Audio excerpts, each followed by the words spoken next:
Welcome to our talk today on Norton from Home, online programming for the Norton Museum of Art. My name is Glenn Tomlinson, and I'm the William Randolph Hearst Curator of Education. Today's program addresses an extraordinary painting that is currently on view at the Norton Museum of Art, entitled The Phoenix Calling the Morning Sun. The work, on loan from a private collection, is the centerpiece of an installation on view until June 13th called King of Birds, Chinese paintings evoking imperial court traditions. The representation of the phoenix and birds of prey goes back thousands of years in Chinese art. Today, we have Dr. Homei Sung. She's joining us to help us understand the artwork on view and the traditions it represents. We want to thank our supporters, the Paul and Gail Gross Education Endowment and Art Bridges, for making this lecture possible. Dr. Homei Sung has served as the curator of East Asian art at the Cincinnati Art Museum since 2002. Dr. Sung received a BA in Foreign Languages and Literature and an MA in Chinese History, both from the National Taiwan University. She also earned a PhD in Museum Studies from Case Western Reserve University. Prior to coming to Cincinnati, Dr. Sung served as research associate at the Cleveland Museum of Art and a variety of research and teaching positions in museums and the academic fields in Asia and throughout the United States. It's my pleasure to welcome Homei Sung. Good evening. Good evening. Thank you, Glenn. I want to thank Laurie Barnes and Glenn Tomlinson for inviting me to this special program of the Norton Museum of Art. I'm very honored. In this talk, I will, first slide, please.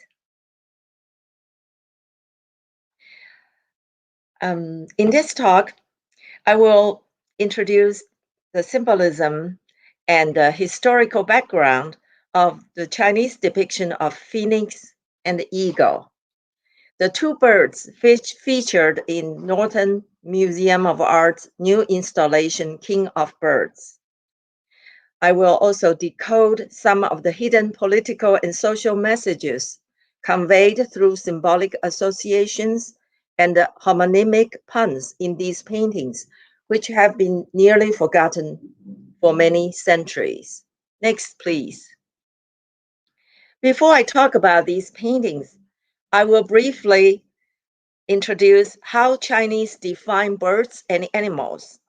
In China, each animal is associated with a unique place in the universe, according to the Chinese concept of nature. The symbolism of Chinese animals, like other subjects in Chinese painting, has evolved with the changing world. From the ancient yin-yang cosmology to the later developed Confucian and Daoist philosophy and ethics, Chinese animals gained new meanings related to their historical contexts. My research reveals that this evolving symbolism of the various animals can best be understood as part of an emblematic language, not only of individual styles, but also of the shifting political and social climates of Chinese history. In China, phoenix is considered a divine bird, which presides over all other winged creatures and is an omen of peace and prosperity.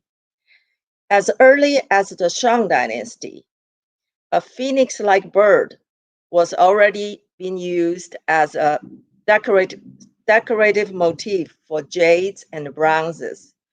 Next, please. Here is a jade from the Fuhao tomb. And next, please. The earliest painting of phoenix is found on the silk banner of the late Zhou from a tomb in Changsha dated to the 4th century BC. The phoenix here is depicted as part of the death myth based on the yin-yang cosmology of that time. Next, please. Despite the rich symbolic content and the striking appearance of the phoenix, The mythical bird remained a decorative motif frequently found on lacquer, textile, and gold and silverwares, but did not develop into a major subject in painting. This is evidenced by the fact that not a single phoenix painting is listed among the numerous bird paintings in the Song Imperial Catalog, painting catalog, 宣和画谱. In contrast, the phoenix mythical counterpart, the dragon, developed into such a prominent subject that it formed an independent category with numerous painters specialized in it. Next, please. Here's the Nine Dragon in Museum of Fine Art, Boston. And in the Yuan Dynasty, phoenix continued to be a popular motif for decorative arts, but not for painting. Next, please. Here we have an embroidery in the mat of the Yuan Dynasty. Therefore, it was a truly significant phenomenon when in the early Ming, the bird emerged as a leading motif of painting. What inspired the early Ming court painters to revive the phoenix motif? How did the mythical bird evolve from a highly stylized form to a lifelike bird in Ming paintings? And what are the meanings or messages conveyed in Ming phoenix painting? I believe the Ming revival of the phoenix motif is directly linked to the bird's early image as an auspicious omen of peace and prosperity, and its political implication that a sage ruler presides over the land. Confucius referred to this symbolic meaning when he lamented in the political chaos of the Chunqiu period, saying, "The phoenix does not come anymore." Since then, the phrase, "the phoenix does not come," has become a classical expression of a troubled time. In the previous Yuan Dynasty, before the Ming, under the discriminatory and harsh rule of the Mongolian government, the Chinese felt more than ever justified to repeat the lament of Confucius. As a Yuan scholar pointed out, that the phoenix did not come in the Yuan because if the auspicious omen appears at the wrong time, it may even call for disaster. In other words, if a Chinese ruler did appear under the Mongolian rule, he would almost certainly be harmed. But with the establishment of the Ming Dynasty, the situation was reversed. What could better signify the triumph of Chinese rule than the reappearance of the phoenix? Given its association with a sage ruler, the phoenix was the exact symbol that the Ming court needed for consolidating the imperial power at the beginning of a new era. Therefore, it is not surprising that the bird emerged once again as the leading painting subject in the early Ming court. Next, please. In general, phoenix painting of the Ming Dynasty can be divided into two categories. The first category, hundreds of birds worshiping the phoenix, portrays the phoenix as the symbolic image of the sage ruler. And the second category, phoenix calling to the morning sun, portrays phoenix as a sagacious official. And let's look at an example of the first category, hundreds of birds worshiping phoenix. Next, please.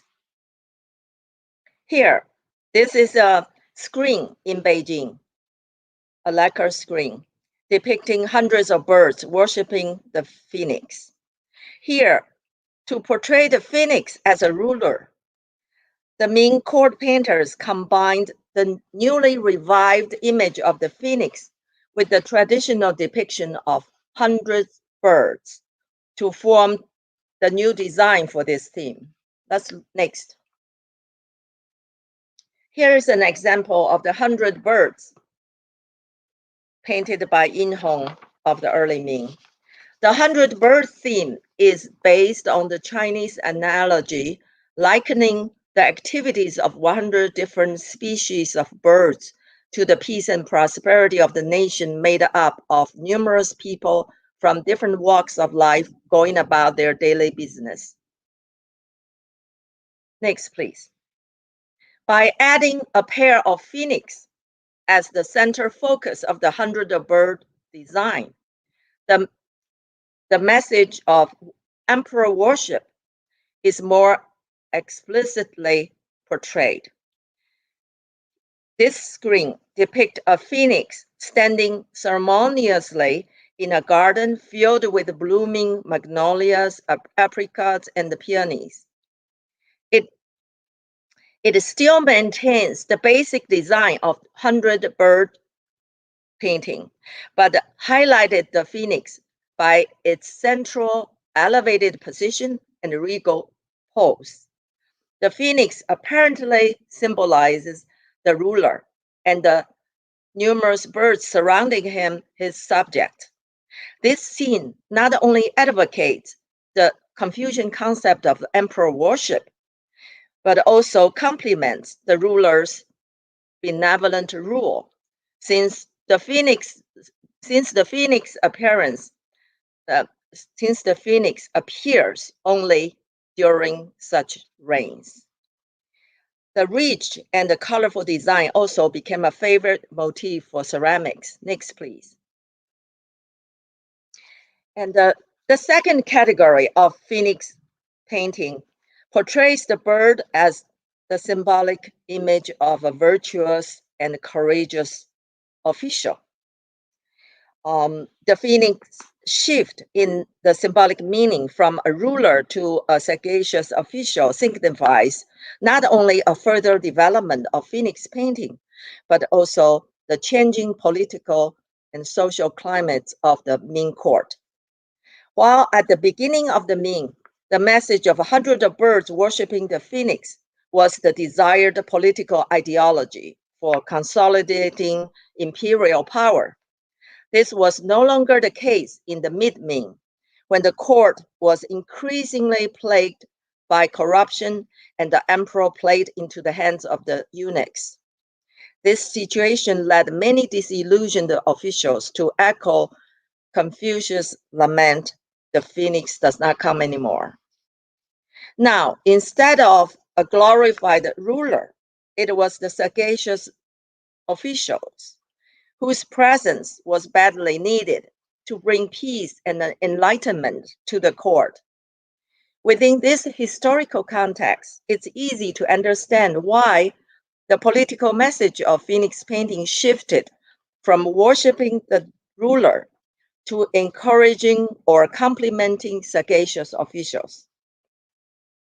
To accommodate this change in the symbolic meaning of the phoenix from ruler to officials, the mid-Ming court painters created the theme, Phoenix calling to the morning sun.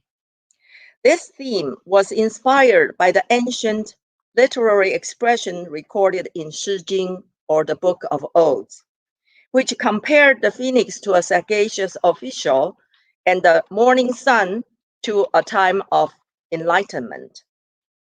In the mid-Ming, when powerful eunuchs replaced the scholar officials as the emperor's advisors, and those officials who openly dissented were frequently persecuted, Phoenix calling to the morning sun became the catchphrase for honoring the courageous court officials.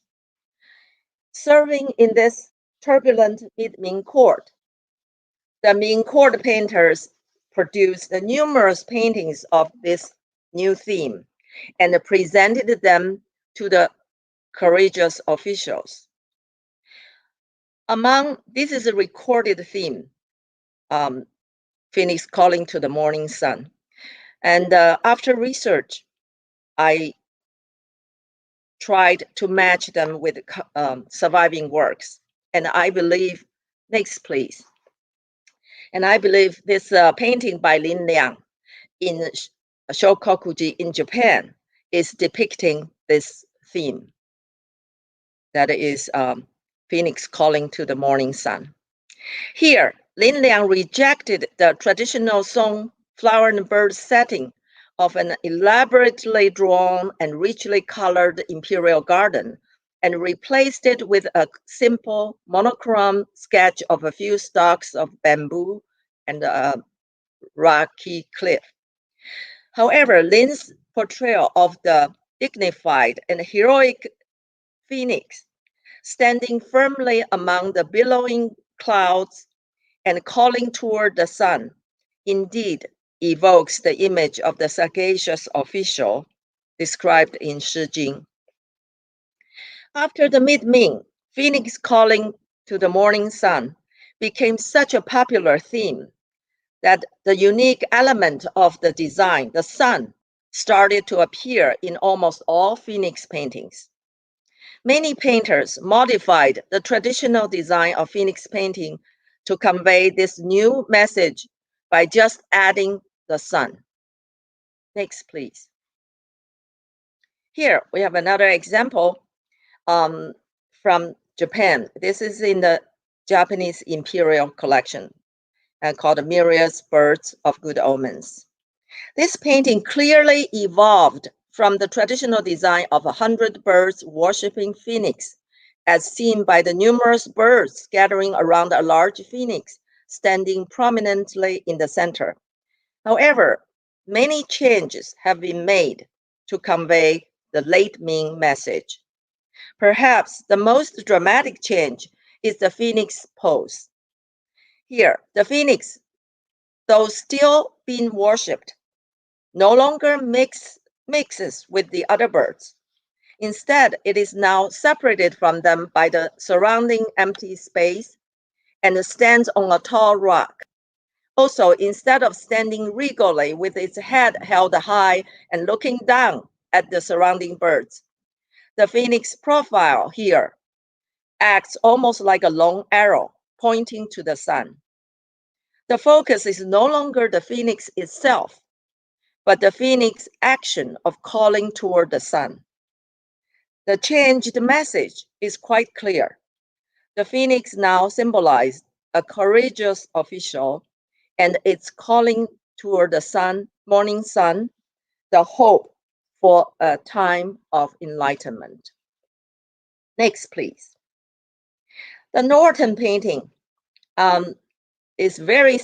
shows a very similar design as the Japanese imperial work. And so it is clearly also depicting Phoenix calling to the morning sun. I must congratulate Norton Museum of Art for the new installation of this wonderful painting. Considering the difficult time we are facing now, what can be better to wish for a time of enlightenment? Next, please. Now I'm going to switch to eagle painting. For the eagle, because of time, I will only introduce the interesting theme of eagle and bear, which I first discovered in Ming records, and then later matched them with surviving works. In China, eagle is revered for its fierce, is considered the king of birds, and is also revered for its fierce spirit. Eagle played an important role in the lives of the ruling class in early Chinese history. From the Han to the Tang dynasties, the bird was typically portrayed as an imperial pet or a hunting companion. In the Ming dynasty, court painters typically portrayed eagle as a courageous official or leader. The theme, eagle and bear, or 英雄图, first emerged in the 14th century. I found numerous records with inscriptions of this theme, 英雄图, And they all pointed out that this theme was playing with the pun, the Chinese pun of yin xiong. Yin is eagle, xiong is bear, and yin xiong can be either eagle and bear or hero. That's the pun. And the combination of eagle and bear was unprecedented in the past tradition of Song or Yuan paintings. The juxtaposition was clearly not based on the customary habitat of either the eagle or the bear, but on their homonymic association with the Chinese term for hero, 英雄. Also found in Ming records is the pun-based painting depicting an eagle, a bear, and a pheasant. The recorded painting title is 英雄夺锦. By adding the pheasant, Ming court painters formed the third pun, 锦, which can mean either pheasant or trophy. So the title of the painting can be read as either eagle and bear stalking a pheasant or a hero claims his trophy. Many recorded Ming paintings of this title were presented to officials to congratulate them on their achievements. When I was researching, I was wondering, did any of these pun-based paintings survive? After searching among surviving works, I found at least 3. One of them is painted by the early Ming court painter Bian Wenjin. Next, please. At first glance, this painting appears to be depicting the traditional theme of eagles and eagles stalking a pheasant.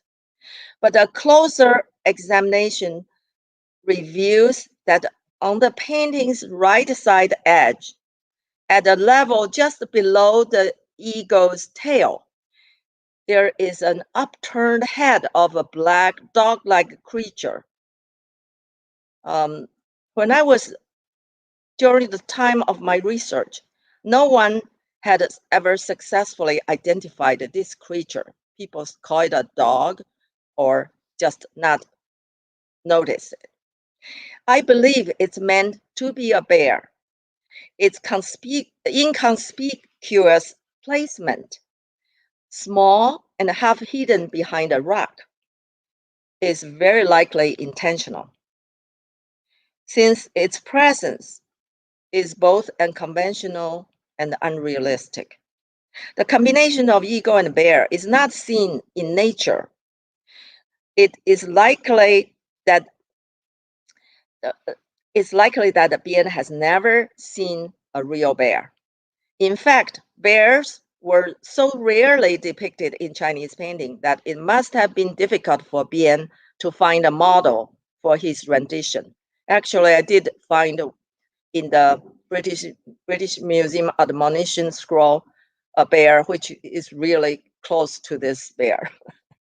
And so, although this painting's title has been, and it still is, Eagle on an Oak Tree, I believe this painting's original title should be 英雄夺锦, or the pun-based title that can mean either an eagle and a bear stalking a pheasant, or a hero claims his trophy. And next, please. Finally, this is another object in the Norton Museum of Art. I was so excited when Laurie showed me this because I found the eagle and the bear also depicted in this object, which is rather rare. Although it's sort of half cut off on the right hand side. You can see the eagle, the bear is a little larger. I think you can see it. Well, I hope these rediscovered messages of Chinese phoenix and eagle paintings will deepen our understanding of Chinese art and help us gain new insights into Chinese culture and history. Thank you. Next. I think I would like to invite Glenn back for questions. Thank you, Home. Thank you so much for sharing those insights into this marvelous work that we have on view, and for revealing some of their meanings through other works of art. That was really fascinating. And I want to ask, when scholars like yourself are researching the works, what kinds of sources do you have that allow you to date the works accurately? That's really a good question, because in order to reconstruct those titles and match them with the recorded paintings, I really have to use the paintings dated to the dated to the Ming. Especially, I have to trace who first recorded these paintings, and then to match them with the current work, because we lost all those titles. The current painting, as you notice, is just called an eagle on an oak tree, or just eagle, or phoenix. So in order to match them, I need to find out from the Ming recording. They describe the painting and explained to us that the painting title is based on puns, and what are the puns mean. So that's why this whole reconstruction of their meanings, we must match with the recorded inscriptions. It's not like writing a fiction or so it is a tedious work to go through all the recorded works about phoenix or eagle in order to find out when they appear and why they appear. Did that answer? And yes, thank you. And the records that you have to comb through so carefully in order to find those sources, are they readily available? Are they in official libraries?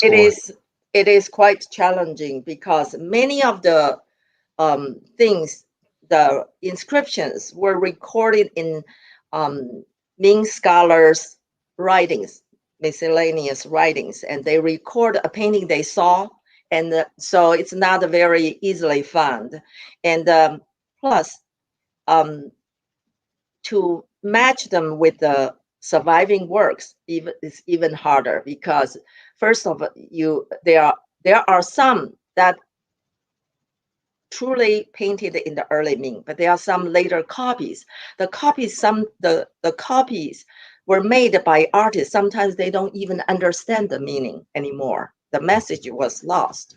So this is a very interesting and exciting work for me to match the recorded works with the surviving works. Thank you. I want to remind our listeners and viewers that you're more than welcome to ask questions. And let's see, I have a couple of here. I wonder how and at what historical point do the phoenix and dragon become golden partners, enjoying such a positive connotation? Oh, that's interesting. We have to go back to the very the Chinese yin and yang pair, the so-called pair, typically based on the yin-yang cosmology. So the dragon used to pair with tiger. But in the very beginning, when I showed the slide of the death myth depicted in the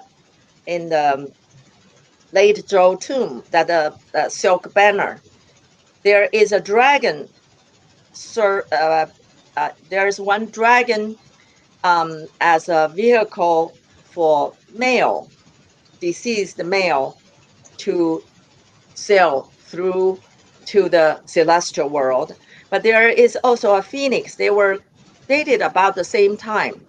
So they appears to be paired as yin and yang aspect, representing the yin and yang aspect. However, later on, I think the phoenix role is replaced by tiger. So dragon typically pair with tiger, especially in the Daoist belief. But in the modern time, I realize people tend to use weddings or something. They start to again use dragon and phoenix. It's very complicated, but in this case, dragon is the male, phoenix is the female. But that's not true in the ancient time. So it's really complicated when we try to pair or try to explain them based on the yin-yang cosmology. We must give a time frame. If in the ancient time, this is the yin and yang, but in the modern time, because very often people say, what does dragon mean? I said, depends on what time. Sometimes the dragon can be yin or yang. A dragon is the unique animal that can penetrate through the three realms, the celestial, the earth, and the underworld of water. So all these things, unless we go through the historical context, it's very hard to pin it down, say what the pair means or why they are paired. Understand. Well, and in that same spirit, and maybe we need to think of the context. Jan writes, excellent talk. In some images, there are two phoenixes. Is one male and one female? Yes. And yeah. Sorry, the Chinese likes to pair all birds with yin and yang, and the phoenix developed the male and female, and the Chinese can never depict a single bird. They always have to pair them. Especially in an auspicious painting, you will notice in the painting, the crane has a pair, the Mandarin duck has a pair, the wagtail has a pair. They all pair them. So, and this is a mythical bird, but for real bird, they also insist on pairing them. Interesting. Yeah. We have a couple of questions about the two of your slides. First of all, one question is the Palace Museum inlaid screen of 100 birds worshiping the phoenix, is that a Ming or Qing dynasty work? That's a big question. According to the Beijing Palace Museum, it's Ming. But I believe it's late Ming. And when late Ming and early Qing, sometimes it's very hard to pin it down. But it does show the Ming composition, design, style. I think it's late Ming. It's okay. Thank you. And the last photo, is the table ceramic or wood? Well, I think it's ceramic. Laurie, is that correct? Maybe Laurie can add it to the private chat. Yeah. Laurie, you're welcome. I have never seen it, but I think it's ceramic. Looks like ceramic. Let me see. We've gotten several questions. People are obviously very intrigued by your talk. Coming back to your exploration of the records, where do you find the Ming records that you use in your research? Oh, I spent about 3 months in the rare book collection in the Central Library in Taiwan, Taipei. And many of the books I found my records, the collected Ming scholars books. Many of them are rare books, and some of them hand copied and then print. So not many available.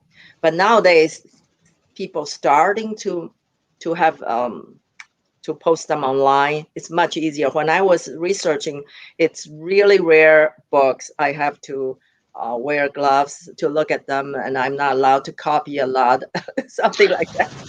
So it is hard work, yeah. But it is original source, so it is really first-hand material. That's fascinating, and must be so exciting to do the research in that regard. Yeah, Lori does confirm that the table is ceramic, Doug. So that you have your answer there. And I guess one of the things that Home, as absolutely a non-scholar of this material, one thing that I've learned from Lori is that generally speaking, the scholar's tradition is to paint in monochrome, and these court paintings are obviously done in polychrome with a lot of different rich colors. Yes. Can you talk a little bit about the workshops that produce these? Well, in the Ming court, actually, my whole research started with the Ming court painters. It's the completely overlooked area because the art history was painting history, Chinese painting history was written by scholars. So they obviously sort of downplayed the court painters. And also, there's a very complicated situation because in the Ming, the court painters were changed their institutional organization. They no longer officially consider the personnel. They are become they were they were controlled. They were sort of a they were placed under the eunuchs control eunuchs institution. That's why their social status become even lower compared with the scholar officials, and because of that, their painting become very typically serve only the ruler. They become very political. They always promote the message of the court, and they need to find symbolic ways to convey these messages, and they also want to make it a very innovative, very interesting for the court. So they typically follow the court tradition of the Song and Tang academy, painting academy style, and this also separate them from the so-called scholar painters. But the scholar painters sometimes does paint polychrome paintings. But they tend to, that's true, they tend to paint in ink, monochrome, and that sort of separate the two more socially than, I think they were discriminated because of their social status more. And are more scholars like you beginning to look at the court painters and explore that alternate tradition? That's why it's so exciting when we research on the Ming court painters, we start to discover they were much more important, highly appreciated during their time. But now they are little recorded, and we know so little about them. But during their time, they are the painters who has the highest official ranks, and they were highly rewarded by some of the Ming emperors. It's really a whole lot of material about the Ming court painting, and I think Laurie and me both interested in exploring this area. It's really fascinating. Well, thank you. I know our audience, just from the comments that you've already heard, really appreciated your talk tonight, as did we all. Thank you so much for joining us. And I do hope that very soon you'll be able to join us here in South Florida and come to the Norton Museum in person. Great. I would love to. You have such an auspicious painting now.